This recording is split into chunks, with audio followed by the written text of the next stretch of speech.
Showtime! Welcome to the show. I'm Brent, Holland, and welcome, one and all.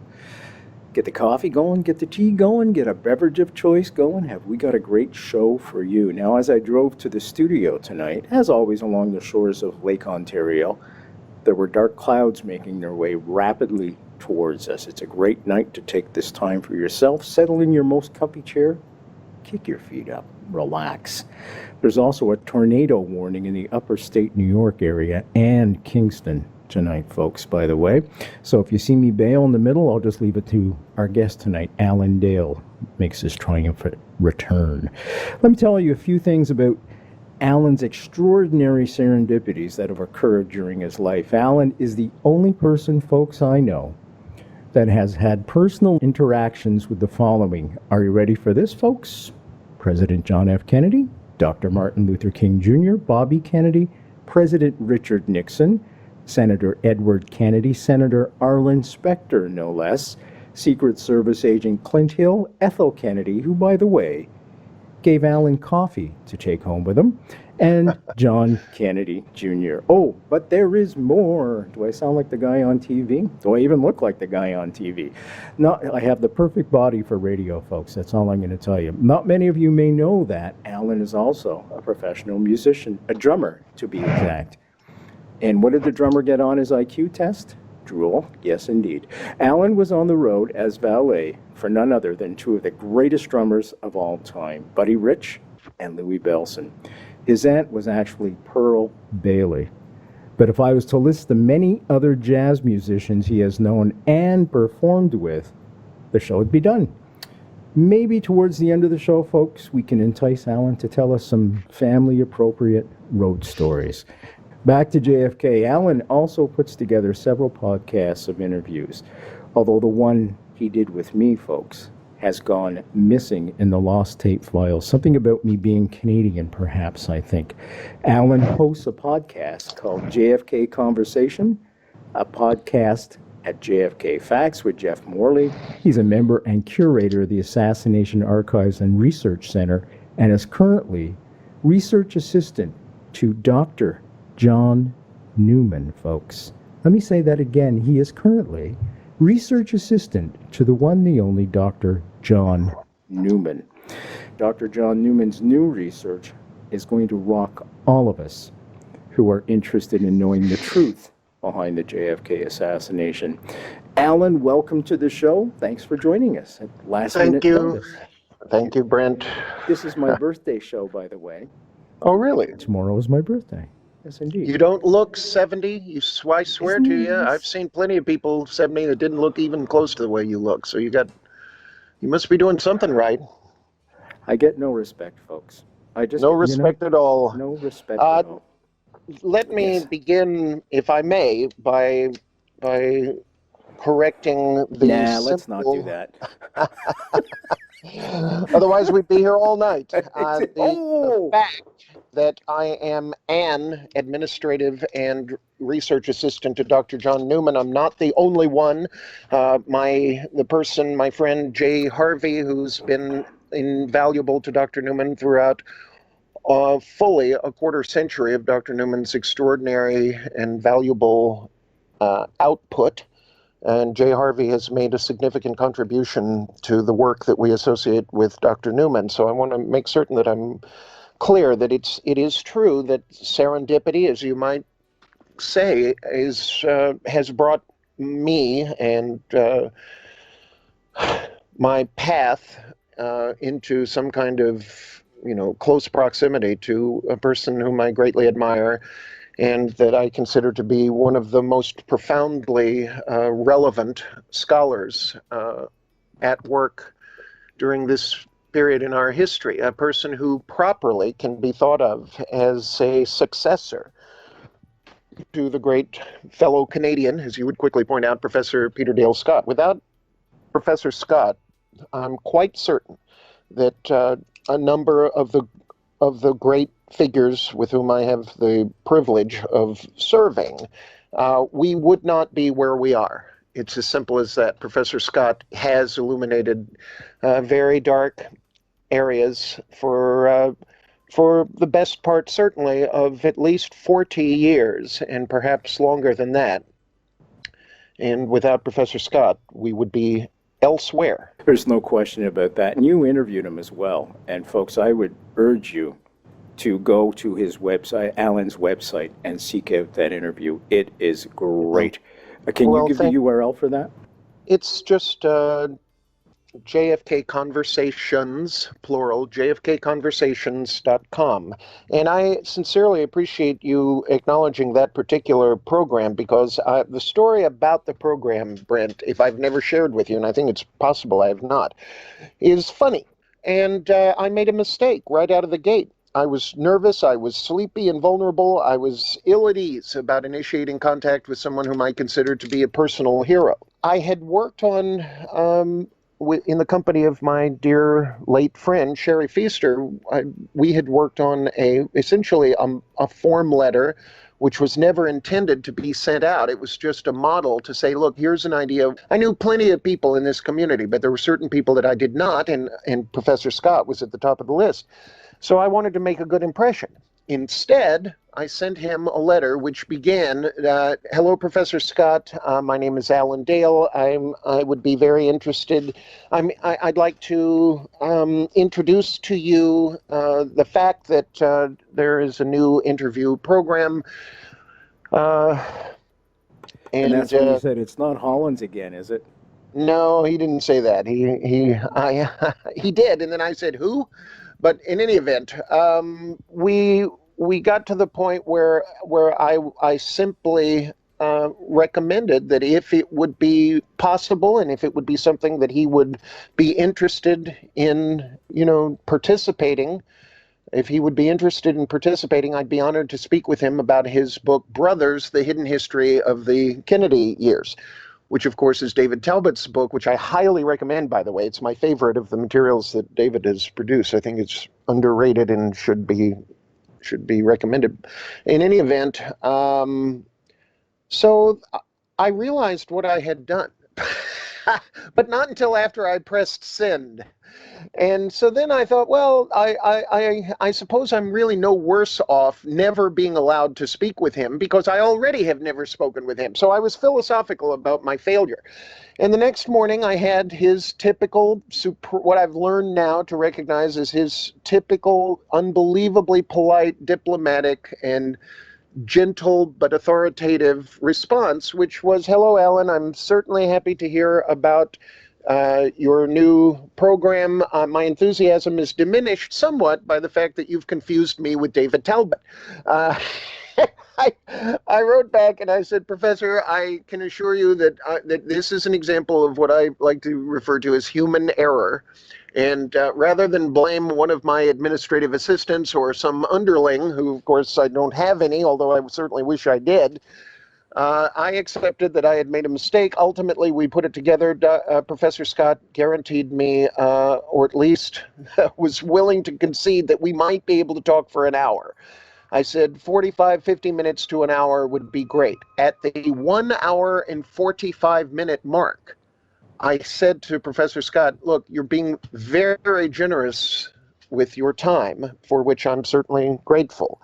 But surely you have better things to do at this point. And when we concluded, I walked outside, and after all of my anxiety, I told Professor Scott during the program, I said, I prepared for this conversation by calling people like Dr. John Newman and saying, help, but the truth is, I knew that it went well, and I felt that Professor Scott felt that it went well, which was just stunning to me, really, honestly.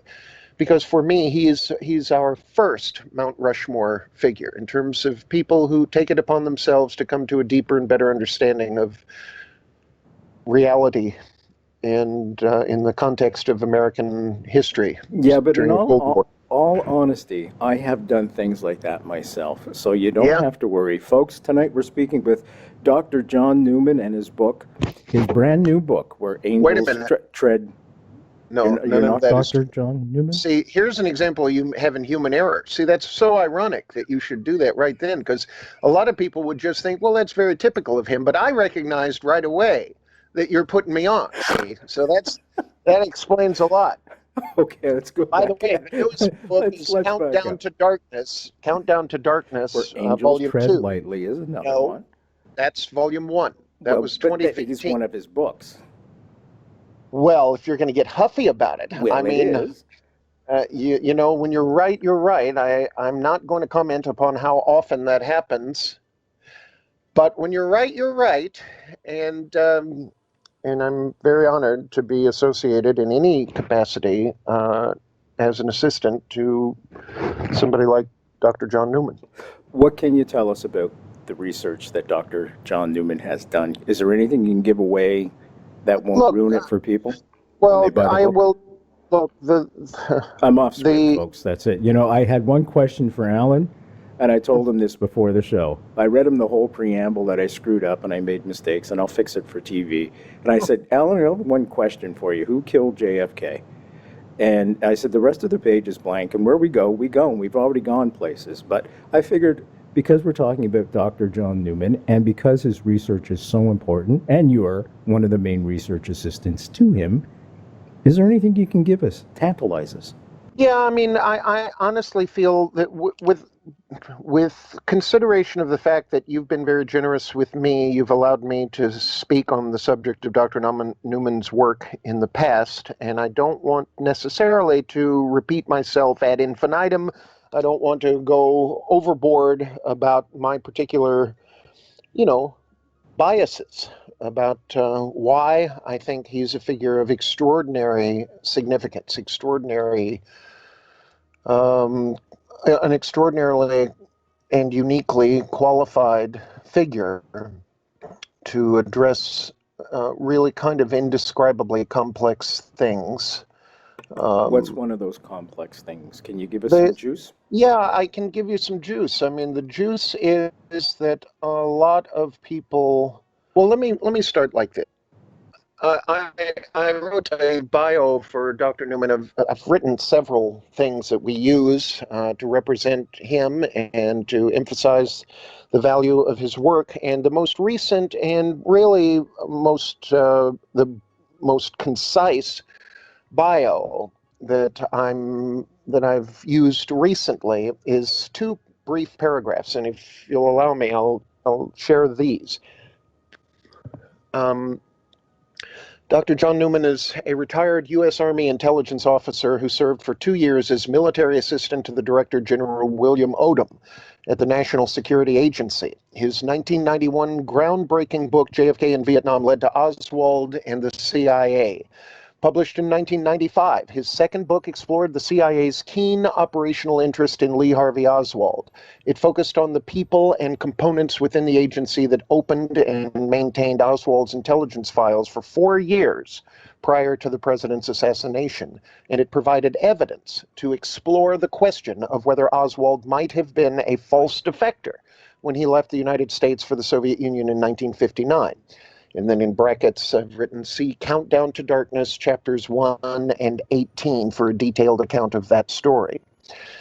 Newman re-entered the JFK case in 2015 with the publication of Where Angels Tread Lightly, The Assassination of President Kennedy, Volume 1. The updated and expanded second edition of JFK in Vietnam appeared in January 2017, as did Volume 2 in Newman's series on the assassination, Countdown to Darkness. His experience and expertise as a strategic intelligence cryptologic analyst makes his qualifications and credentials unique among those who choose to delve into America's hidden histories. Can I stop Dr. you right Newman is there? Can you say that again? Because I want to get this across to people in all seriousness. Alan and I are going to joke around tonight, but not right now. This is very serious, folks, because Dr. Newman comes with this unique perspective that no other researcher has. Can you read that line again, please? His experience and expertise as a strategic intelligence cryptologic analyst make his qualifications and credentials unique among those who choose to delve into America's hidden histories. Dr. Newman is adjunct professor of political science at James Madison University for the past quarter century His work has overturned orthodoxies, broken new ground, introduced new facts, and produced revelations about America during the Cold War. And there it is, folks. And that's what makes Dr. Newman's research groundbreaking. Dr. Newman's in the deep end of the pool, folks. He's on the cutting edge of the latest research. And Alan is right there beside him. Many times, Alan and I Skype, and Alan will have spent the day in the National Archives. And some of the stories Alan tells me, if he would tell them now, like files that are supposed to be there and are not. Can you tell that story, Alan? Well, I mean, there's a lot of that kind of thing. The JFK assassination records are in the news because on July 24th, was it? National Archives surprised us with a preemptive release. The deadline, for those who may not be familiar with the 1992 President John F. Kennedy Assassination Records Collection Act and the appointment of the Assassination Records Review Board, which was assigned the rather daunting responsibility of first defining what would constitute assassination-related as an official classification. What does it mean for a federal document to be assassination-related? What's the process by which informed judges will differentiate between what's relevant to the assassination and what is not? That the work of the ARRB lasted for 4 years or maybe slightly more. And they went through an awful lot of material that representatives of federal agencies, CIA, Treasury Department, and Naval Intelligence, FBI, all kinds of the usual places, Army Intelligence, Secret Service, obviously, and a whole bunch of other things. And the materials were submitted for review. And the process is lengthy and complicated and probably was impossible from the very beginning. But they made a hell of an effort, and during the course of the number of years that the ARRB was seated, an awful lot of material got released. Millions of pages of material was released in part or in full, in addition to which quite a lot of material was regarded as not to be released until the statutory conclusion of the 1992 JFK Assassinations Record Collection Act specified. And that conclusion was 25 years from the point at which the piece of legislation became law. That 25th anniversary is October 26th of this year, 2017. So, with regard to some anticipation among serious and disciplined scholars who are very much interested in seeing what has up until this point been denied to us, either in part or in full, NARA, rather than dropping all of it all at once, made what I think is certainly an interesting decision, and makes it easier for us to begin the process of analyzing and interpreting and comparing and trying to have a reasonable sense. It's going to take a while, but having some sense of what was included in this most recent release, it's going to take quite a bit of time, but we do have a head start, and we anticipate that probably quite a lot of additional material will be made available to us. As you know, because you and I have discussed this, the President of the United States, whoever that may be, on October 26, will have the authority to respond to requests by the agencies, the originating agency. For instance, just to use as an example, if the CIA has CIA documents which they will claim are relevant to maintaining issues of national security, to protect issues of security, and there's a very specific language that I've referred to in the past about what that means, then they can bring that to the president and say, hey, we shouldn't release this, and then it's the president's single decision, singularly responsible for deciding if he should go along with that recommendation. And usually we would expect a person in that position to do whatever the agency recommends. I can hardly imagine an alternative. So, as our friend Bill Simpich would say, it's great to have lots of new stuff. The truth is, very, very few people have dealt with the old stuff. And so, what we find is that there are lots and lots and lots and lots and lots and lots and lots of pieces of paper that are relevant to developing a multidimensional, very deep and very broad documentary record of the years which preceded President Kennedy's assassination and a certain period of time thereafter, which I think, and certainly Dr. Newman feels very strongly, all of that is relevant to, to developing an appropriate piece of solid ground for us to stand on before we deal with DEaley Plaza. I'm not saying that DEaley Plaza isn't important. There are important things there. I've spoken at length about, the work of Sherry Feaster and Dr. Josiah Thompson and Dr. Can you Gary tell us Aguilar. about Sherry's work? Well, we've covered that. You and I have really but talked for about those, that. just very briefly, a couple of sentences, or I can do it, just so because folks Short tuning in may not version. know it. Short version is Sherry Feaster is gone now, sadly, but she was a court-certified crime scene reconstruction expert with a particular area of expertise. She was a law enforcement officer, had a particular area of expertise called blood spatter analysis. She was brought really rather accidentally into analyzing the Zapruder film and every other aspect of what we have that documents the way the Dallas police handled the immediate aftermath of the investigation, or the immediate aftermath of the assassination and all of that. She produced a book in which her findings are printed. It's called Enemy of the Truth, Myths, Forensics, and the Kennedy Assassination. And she redefined for me, to my satisfaction, I'm not speaking, beyond what I know, and I know that for me personally, what she defined as a 35-degree trajectory cone, within which it's 35 degrees horizontally and vertically, directly in front of where President Kennedy was facing at frame 312 in the Zapruder sequence. And as I've said so many times, it has redefined for me what the word front means. I believe, having absolutely no understanding of forensic science whatsoever, that President Kennedy was shot in the head from the front, and that there are areas within Dealey Plaza which could accommodate a shot that enters the right hemisphere of his skull, does extensive damage to the right side of his head, but exits the right side of his head.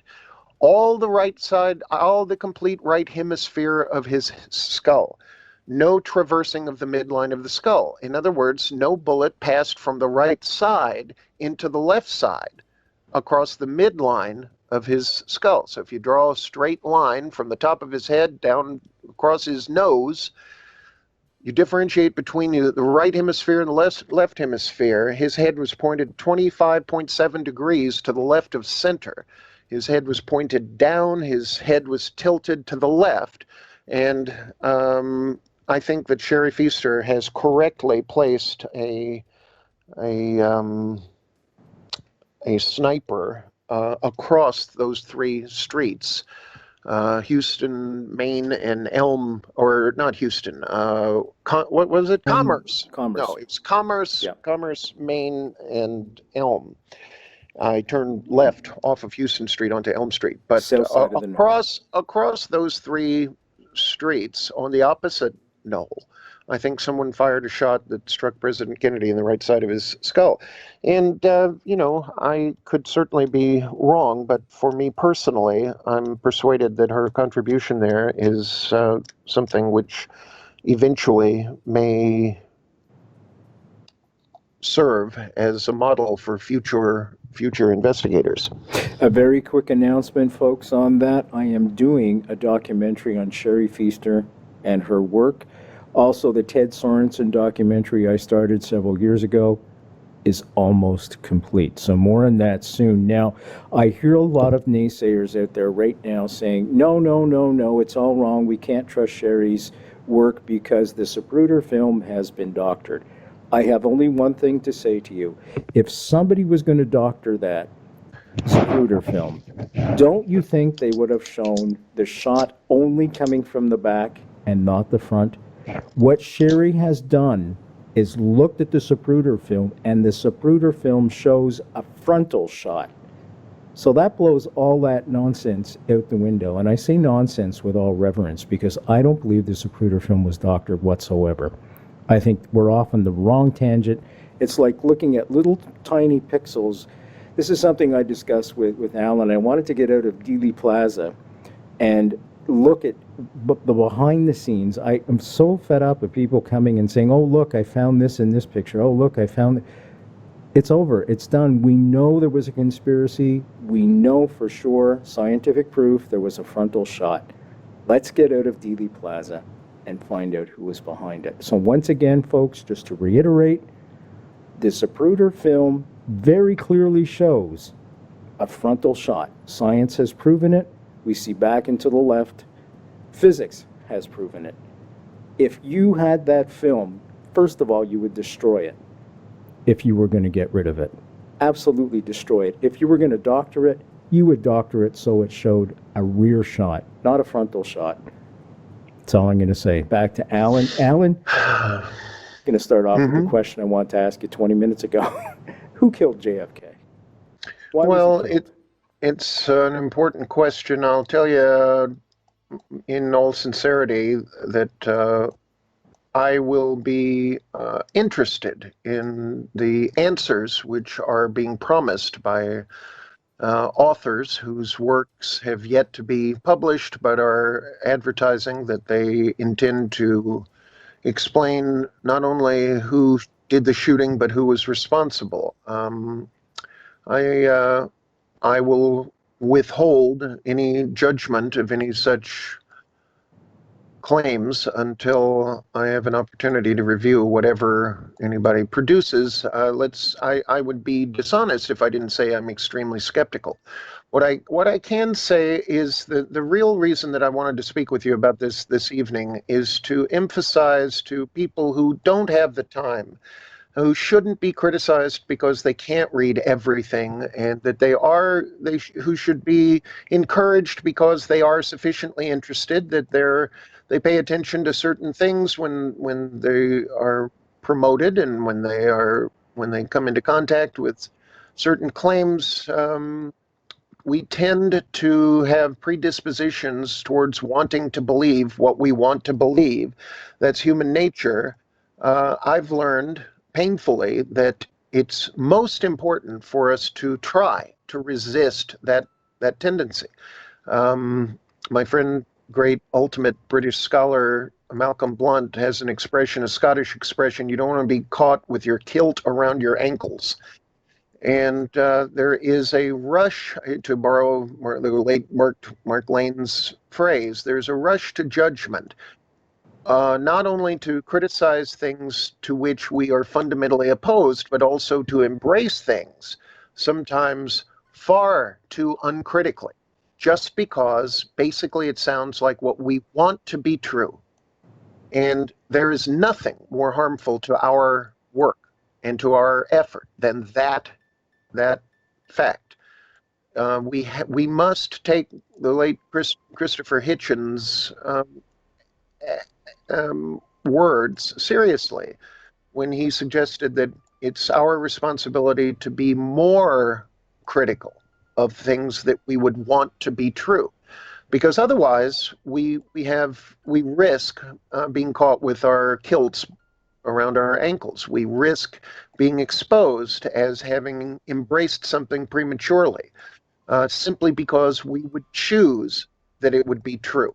And there's an awful lot of that present in lots of books. You referred to lots of books. We think in terms of really thousands of books specifically about the assassination. And if I wanted to be, carelessly critical, I would say there's part of the problem right there. Thousands of books on the assassination, but how many books on the subjects relevant to President Kennedy's life leading up to the assassination, and the story of the Cold War, and the story of, let's just say, to pick a point, post World War II America, the conversion, basically 1942 military intelligence into the Office of Strategic Services, the conversion of the OSS into the CIA in 1947, and who those guys were, and what sort of worldview did they have, what kind of backgrounds did they have, what were their civilian lives, what did their civilian lives consist of, were they bankers, did they work for interests, private enterprise interests that are relevant to industries which profit from war, things, all kinds of things. What was the worldview of people who, like, for instance, John Foster or Alan Dulles, figures of consequence, that, people who are preoccupied with, analyzing kind of unintelligible photographs of, fuzzy parts of DEaley Plaza at 12:30 on November 22nd, 1963, maybe they're looking for something there as a revelation. And the point that I would want to make very gently is that really the context of the years leading up to that moment is an extremely valuable place to invest your time and your effort. There are lots and lots of books that I can recommend. And I want to do that. I want to, if you'll allow me, I'll recommend that the story of who JFK is by November 22nd of 1963 is very important if we want to try to develop a sense of who his enemies may have been. Exactly. Why was JFK killed? You have to look at everything that came before JFK, November 22nd, 1963, to know that. The JFK Assassination, the definitive book by Brent, Holland. From inside the Oval Office to DEaley Plaza, first-person witness accounts. Order yours right now. www.nightfrightshow.com.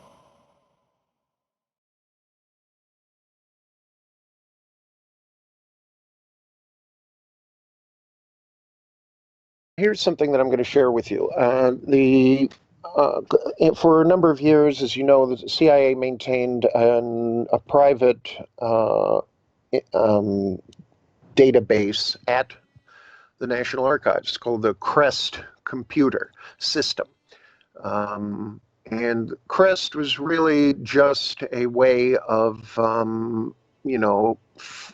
keeping track of stuff that the agency felt was sufficiently important that they wanted to be aware of it. So it's this CIA records search tool, CREST, CIA records search tool.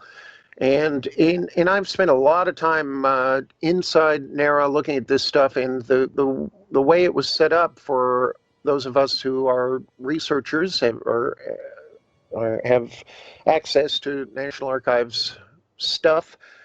We were allowed to search for whatever we wanted, spend as much time as we chose, and then print out on light blue paper anything that we found that was sufficiently interesting we wanted to take out. In contrast to which, in the researcher's room, where we're dealing with, huge quantities of great numbers of boxes of pieces of paper and all kinds of other things, photographs, whatever, you're allowed to use a flatbed scanner or a camera, but you're not allowed to physically take stuff out. Although I suppose if you have a lot of money, you can spend 50 or 80 cents a page and use their copying machines there. But in any event, the CREST thing is interesting because it covers really a whole hell of a lot of American history, all the way back to the Civil War, perhaps even beyond that. I found all kinds of interesting stuff, not relevant really to my areas of interest, but or areas of research, but interesting nonetheless, including formulas for invisible ink and all kinds of stuff like that. One of the pages that I pulled out, and this is give you a sense of this is just one example of something that the agency felt was sufficiently interesting that they maintained a record of it. It was published at the University of Maine, and it was handed out by SDS members, Students for Democratic Society, I think, during a recruiting session. And so the agency ended up with this pamphlet, right? This handout. And this is the way the handout concludes. It says the CIA then is no reactionary secret society nor a furtive invisible government. It is in fact under the control of the political leaders of the US government. Now that's from the Times of 4/25/66, okay, of April 25th, 1966. That's a quote that is imposed upon the American public through the national media. And what follows is, for what reason, then, does the government employ a secret agency, an organization which intervenes in every way all over the world against the poor? Arnold Toynbee, the far from radical historian, and he's an eminent historian of the 20th century. Arnold Toynbee, the far from radical historian, suggests the following observation, which may provide an explanation. This is from a publication of essays of his from 1962 called America and the World Revolution. So this is Arnold Toynbee speaking in 1962. America is today the leader of a worldwide anti-revolutionary movement in defense of vested interests. She now stands for what Rome stood for.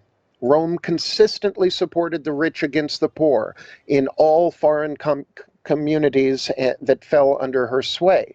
And since the poor have always and everywhere been far more numerous than the rich, Rome's policy made for inequality, for injustice, and for the least happiness of the greatest number. America's decision to adopt Rome's role has been deliberate, if I have gauged it right. Now, this is a guy that is about as far from being, Gore Vidal as you could be. He's not Noam Chomsky. He's not Alexander Cockburn. He's a guy where every college in the Western world certainly has the works of Arnold Toynbee. And this was his perception. I'm not certain which essay from which this was drawn is being alluded to here, but the collection itself was published in 1962. JFK is, sworn in January of 1961, and the point that I would make is the perception of a person such as Toynbee. And remember, there are big differences between professionals and people who are not professionals. That perception, I think, is an important perspective to keep in mind if we are willing to make the effort to educate ourselves more about who JFK was. What does the documentary record show? Because what you're hearing about JFK being a philanderer or JFK having an interest in, let's say, an operational interest in, Marilyn Monroe, the kinds of stuff that is imposed upon us might have some ulterior motive. It might really and truly be a part of something that is designed to diminish the memory and the significance, to suggest the frivolity or the insubstantial nature of this extraordinary young man who found his way into the office of the presidency and who did so much behind the scenes to challenge the status quo. Whether we're talking about his utilization of the Comptroller of Treasury, James Saxon, to evaluate the implementation of the 1863 Banking Act, the Banking Act of 1863, to challenge the authority of the Federal Reserve, and to take back 4,600 banks so that he could operate what an economist might refer to as an Hamiltonian dirigism, where the government of the United States takes an active role in the economy, as opposed to a passive role, simply supporting whatever lead that benefits big business and accepting the philosophy that what's good for big business is good for America. Challenging the conceit that JFK was just another Cold Warrior, where there was no meaningful disruption of continuity between his administration and Lyndon Johnson's succession, that Johnson basically just continued JFK's policies. If we learn how JFK felt about America in Vietnam as early as 1954 in his response to Dien Bien Phu and his criticism of the Dulles brothers and of President Eisenhower's administration of that crisis for the French government. And And if we bother to look up his speech on the Senate floor in 1957 on the subject of European and other colonialism, especially focused in that speech on the predicament of France in Algeria, that is a very definitive telling of how this guy felt about stuff. There are many, many examples, some of which are really kind of remarkable. I mean, really, actually, more progressive than even a figure like Adlai Stevenson was willing to be publicly during the 1956 campaign. So there are a handful of books that I'm just going to rattle off, and it's entirely okay with me if you want to skip over this part, but I'm going to make reference to these because I think that they're valuable. At the top of the list is the work of Professor Peter Dale Scott, his books, The American War Machine and The War Conspiracy. I put really rather at the top of the list of things that for me are not irrelevant to your original question. Who killed President Kennedy? And in no particular order, I would follow that with a book by a guy that I've mentioned to you that actually Jim DiEugenio brought to my attention, Richard A. Mahoney. It's called JFK Ordeal in Africa. It was published in the early 80s. That's important. Consistent with that and continuing along that line are some recent publications. Kennedy Johnson in the Non-Aligned World, Betting on the Africans, John F. Kennedy's Courting of African Nationalist Leaders, Philip E. Muehlbeck, that's 2012. Cloak and Dollar, A History of American Secret Intelligence, second edition by Rodri Jeffries Jones. What I was going to tell the folks that are listening and watching right now, this is why it's so important that we zoom out of DEaley Plaza. It's so important because we know for a fact that there were shooters, more than one shooter in DEaley Plaza. We don't know how they got there or why they were there. In other words, why was President Kennedy killed? Who was behind it? And this is why we have to do all this work outside of DEaley Plaza. It's perhaps not as sexy and in vogue as looking inside of all these pictures and the Zapruder film and stuff. I think that's just a diversion, to be honest with you, to keep us away from actually getting outside of the plaza. But there's a lot there. We have to look at his foreign policy. We have to look at his domestic policies. Alan's quite right. His policy on Vietnam, his financial policies. We have to look at everything, the big picture. What was he threatening? Was he just threatening one thing with civil rights? Sorensen mentioned that to me, that a lot of people not happy with him over civil rights. Was he threatening another thing with the CIA, wanting to bust up the CIA? There was multifaceted reasons why he was killed, and there was multifaceted people behind it. And this is Dr. John Newman's work. This is why it's essential that you get his books. Alan Dale is an assistant to Dr. John Newman, and he's doing impeccable work. He goes down to the research area all the time, and they know him by name now, and they take him out for lunch. Isn't that nice? Alan Dale's our guest. All his links of everything that we've been talking about tonight will be on our website, as always. Alan, when you were doing your research, was there one thing that you can share with us, I don't want you to give anything away ever, that shocked you that people may not be aware of? I think what is shocking, what I truly did not have an appreciation of, is the conceit, the consensus among President Kennedy's military advisors in particular about the necessity of initiating a final attack, an ultimate resolution to processes that had been ongoing since before and certainly throughout in post World War II against the Soviet Union. That the real prevailing sort of mentality of these guys who were all veterans of World War II was that there would be an ultimate showdown with the Soviets. There could be no peaceful negotiation. So what you just described in terms of, you're placing it in terms of advocating that people get out of Dealey Plaza. The thing I would say is, I'm not saying get out of Dealey Plaza. I'm saying let's do a little bit of remedial history before we go there. I have made it a point to use the privilege that I enjoy as director of the Assassination Archives and Research Center, which is aarclibrary.org. I've made it a point to emphasize the context of the assassinations of the 60s, which I consider to be important. And one of the important Cold War documents that kind of startled me in answer to your question is something that was published as a report on the covert activities of the Central Intelligence Agency. It was officially called the Hoover Report. It was published in 1954 for President Eisenhower.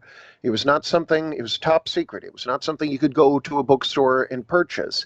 And it was led by a man named General James Jimmy Doolittle, General Doolittle. And he was a real hardcore warrior. You know, Jimmy Doolittle's exploits during World War II are the stuff of which legends and movies are made. But the Doolittle raid on Japan, sure. Well, exactly right. But the Doolittle Report is how the Hoover Report is more properly or more popularly known. It's something that I want people to be aware of, and I think it's as good a starting point as any place else. And I can give you a brief overview. Here's a quote. We are facing an enemy whose objective is world domination by whatever means, at whatever cost. There are no rules. Hitherto acceptable norms of human conduct do not apply. That was the prevailing ideology of the post-war period, up through the point at which JFK is seeking to find an end to the Cold War and a peaceful resolution to the conflicts which have the potential to end all human life on this planet. So while JFK is maybe ahead of his time, maybe decades ahead of his time, and is doing more than just creating in collaboration with his most valued speech writer, Ted Sorensen, the rhetoric which is inspirational to everybody all over the world who seeks to, pursue the means by which their children, our children, will be guaranteed a peaceful future. He was really the odd man out. He was the aberration. He himself was the aberration in a system that I believe is kind of epitomized and accurately summarized by the substance and the tone and the ideology of the Doolittle Report. The report on the covert activities of the Central Intelligence Agency, also referred to as the Hoover Report, and more commonly the Doolittle Report, a 69-page, formally classified comprehensive study on the personnel, security, adequacy, and efficacy of the Central Intelligence Agency, written by Lieutenant General James H. Doolittle. United States President Dwight Eisenhower requested the report in July '54 at the height of the Cold War and following coups in Iran and Guatemala. The report compares with other contemporary Cold War documents, which sought to try to give the president a somewhat objective. He did not go within the agency. He didn't go to the agency and say, hey, give me a report on the agency. He went outside of the agency, and the result is something that serves as really, I think it could possibly properly be referred to as a manifesto about how all of the old gentlemanly considerations about how to conduct covert warfare against an enemy that is intent upon taking over the world through hostile means, all of that is a thing of the past. It's something that is exemplified by Joseph McCarthy and the whole, Red Menace thing and all of that. And you can download. It's expurgated. There are some parts that are not available. But I recommend if you go to the aarclibrary.org website, look at the menu on the left, you'll see something that says Cold War Context. You can read the Wikipedia description of the origin of the report, and you can download the actual report as it is available to us right now. Things like that are surprising. Also, I should point out, I suppose, that the news that General Charles Cabell, who's fired JFK, former deputy assistant to the to the director of the CIA, his brother Earl Cabell was, since 1956, a CIA asset. And that came as news to people who did not know that that was the case. Earl Cabell, by the way, folks, was the mayor, November 22nd, 1963. Alan, we've only got a few minutes left. I promised the folks a road story. And by the way, folks, I want to assure you, with Alan's grace, he'll be back without question. If he wants to come back, he's welcome anytime.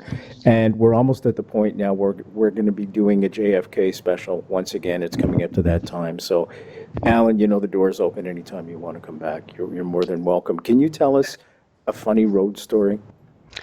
I had great opportunities, incredible blessings and privileges growing up. My dad was a musician. He knew a lot of famous people before I was born. First time my dad worked in Vegas was for 5 months in 1947. He got to know a lot of really interesting people. And so by the time I was, a teenager, I became very close. I was studying with a great drummer, had been Wayne Newton's drummer for 3 years, a guy named Harvey Lang, and Harvey introduced me to Louis Bellson, and Louis became a surrogate father for me for 33 years.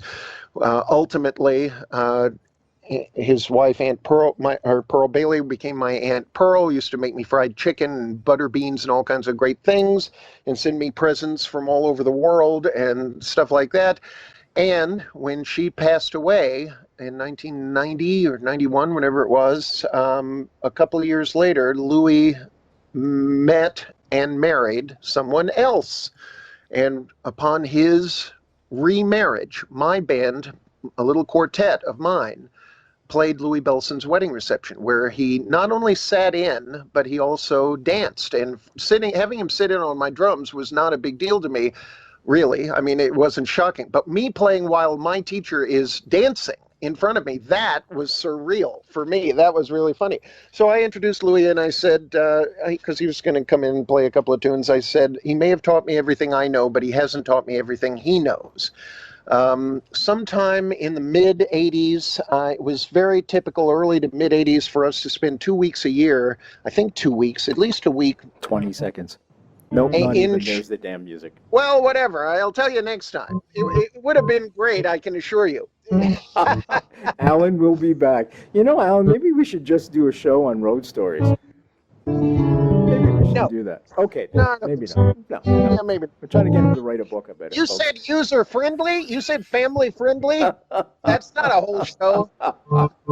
He's got some doozies, folks. He's got some doozies. I'm Brent Holland. Thank you all for joining us. See you next time. Thanks, Alan.